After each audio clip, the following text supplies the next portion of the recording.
Canada's role in kind of helping the bully, Canada's role in kind of helping out with all this. I mean, clearly we don't make these wars, we just fight in them, right?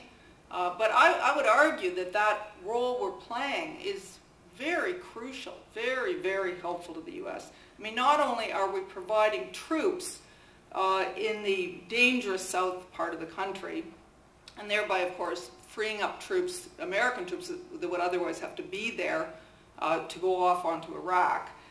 So we're doing some, as they say, very heavy lifting down there. But I would argue more importantly, we are providing, by supporting the U.S. over there so enthusiastically, we are providing our good reputation in the world on behalf of that war and on behalf of the so-called war on terror.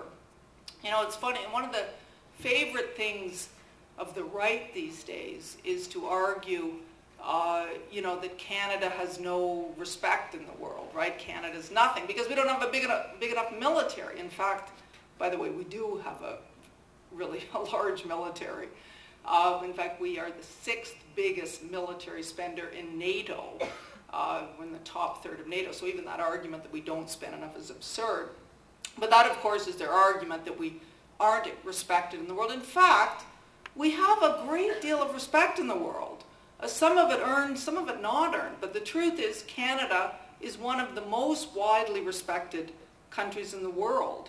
And, you know, what we're doing is we're taking that good reputation and we're lending it to the Bush administration to fight its wars. I mean, we are basically, you know, giving a kind of legitimacy to a regime that is even, you know, has no legitimacy in the eyes of the broader, you know, in the eyes of the world, not to mention the ideas of the American public for that matter.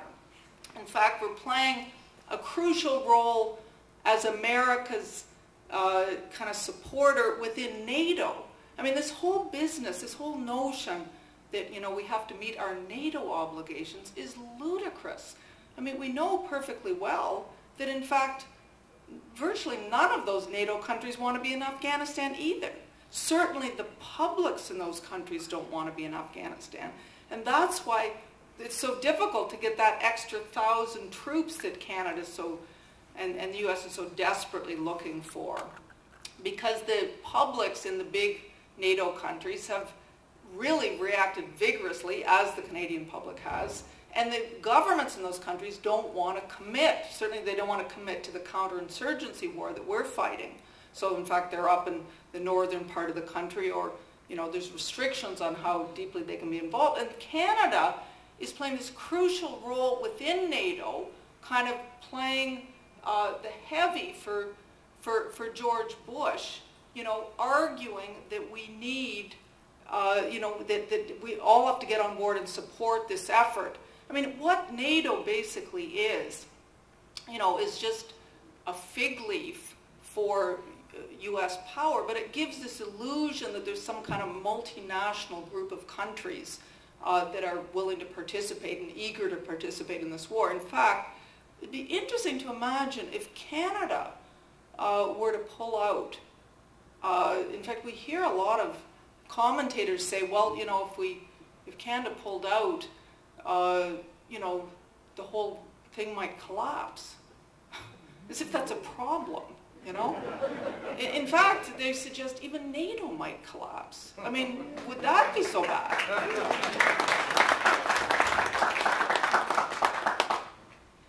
One of the things I find really striking, and I'm being told I should maybe wind it up here, and you know, we'll have lots of times for questions, but I guess I just want to make the point. It's striking to me, you know, to the extent that the Canadian media, you know, criticizes Stephen Harper at all. The criticism tends to be, you know, oh, he's really arrogant or he's really controlling. I mean, it strikes me the real problem with Stephen Harper isn't just those things, which he is arrogant and controlling vis-a-vis the Canadian public, but the real problem is the way he kowtows to Bush. You know, he's not, they portray him as some kind of big, strong guy. In fact, You know, he's making Canada subservient to the United States, and he's turning that into some kind of positive thing. In fact, it strikes me that, you know, with the resignation of Tony Blair, or the retirement of Tony Blair last summer, you know, Harper has really become, you know, Bush's chief ally. You could argue he's really Bush's chief poodle. But of course, that's never the way the media portrays it.